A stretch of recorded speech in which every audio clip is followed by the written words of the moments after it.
ఆదికే రాణి చెప్పినటువంటి టాక్స్ కానీ, అతను మెహర్ బాబా గురించి చెప్పినటువంటి వ్యాసాలు,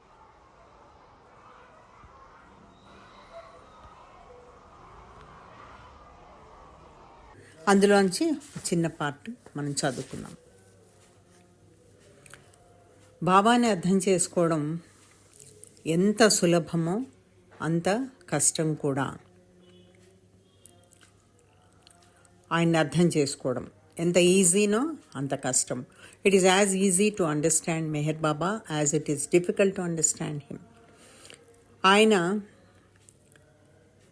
నిజమైనటువంటి సముద్రము. తన్ని తను ఎలా వ్యక్తీకరణ చేస్తాడంటే ఒక డ్రాప్ ఆఫ్ ఓషన్ లాగా.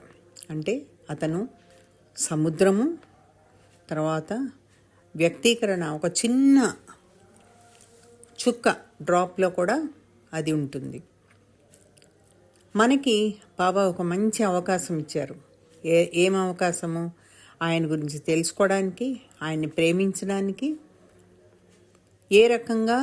సముద్రుడుగా, ఒక పెద్ద ocean. I'm the ocean of love అని.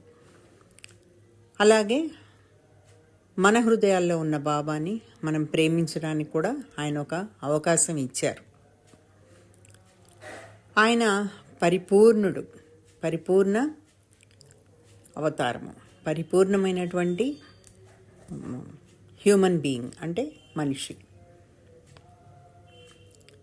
బాబాకి ఏది ఇంట్రెస్ట్ అంటే, మనకి ఇవ్వడానికి బాబాకి ఏది ఇంట్రెస్ట్ అంటే, ఎందుకు వచ్చారు అసలు బాబా అంటే, మనం ఎవరమో మనకి తెలవడం కోసం, ఆ చైతన్యాన్ని మనకి ఇవ్వడం కోసం ఆయన వచ్చారు. ఇది చాలా చిన్నగా అనిపించినా దీనిలో అర్థం చాలా ఉంది. నేను మళ్ళీ ఒక్కసారి అది చదువుతాను.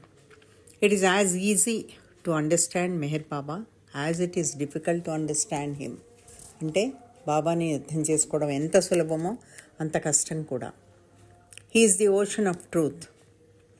అతనే సముద్రము. అతనే నిజమైన సముద్రం. అంటే ఇక్కడ ఏదో వేరే అబద్ధం సముద్రము, నిజం సముద్రం అలా కాదు. అతను సముద్రము, మన ocean of love, ocean. And he also manifest himself in a drop of the ocean.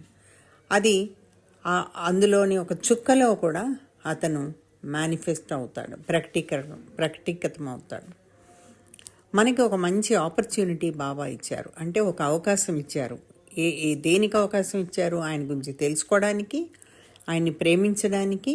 ఏ విధంగా ప్రేమిస్తామో, మనం ఏ విధంగా బాబాని తీసుకుంటామో. బాబా ఓషన్ ఆఫ్ లవ్ కింద తీసుకుంటాము. Ocean in the form of the ocean, సముద్రం కింద బాబాని తీసుకుంటాము. తర్వాత మన హృదయాల్లో ఉన్న మెహర్ బాబాని ప్రేమించడానికి ఆయన ఒక అవకాశం ఇచ్చారు. అలానే he is the perfect human being. అంటే ఇంకా అంతకన్నా పర్ఫెక్ట్గా ఉండే హ్యూమన్ బీయింగ్ ఇంకోటి లేరు. హ్యూమన్ బీయింగ్ అంటే మనిషి, మానవ రూపంలో వచ్చాడు కాబట్టి హ్యూమన్ బీయింగ్ అని ఇచ్చారు ఇక్కడ. అంటే అంతకన్నా పరిపూర్ణుడైనటువంటి మానవుడు ఇంకొకడు లేడు. మెహర్ బాబాకి ఏది interest? The only thing that Meher Baba is interested in giving us. మనకి ఇవ్వడానికి, బాబాకి ఏమి ఇవ్వడానికి ఇంట్రెస్ట్? ఆయనకి ఏం చూపించడానికి వచ్చారు ఇక్కడ? భూమి నుండి దివికి ఎందుకు వచ్చారు? Consciousness of who we are, మనమెవరమో మనకి తెలియచేయడానికి బాబా, కేవలం అది తెలియచేయడానికి, మనని చైతన్యవంతులుగా చేయడానికి ఆయన భూమి నుండి దివికి వచ్చారు. అవతార్ మెహర్ బాబాకి జై. మరుసటి వారం మళ్ళీ వేరే విషయాలు చెప్పుకుందాం.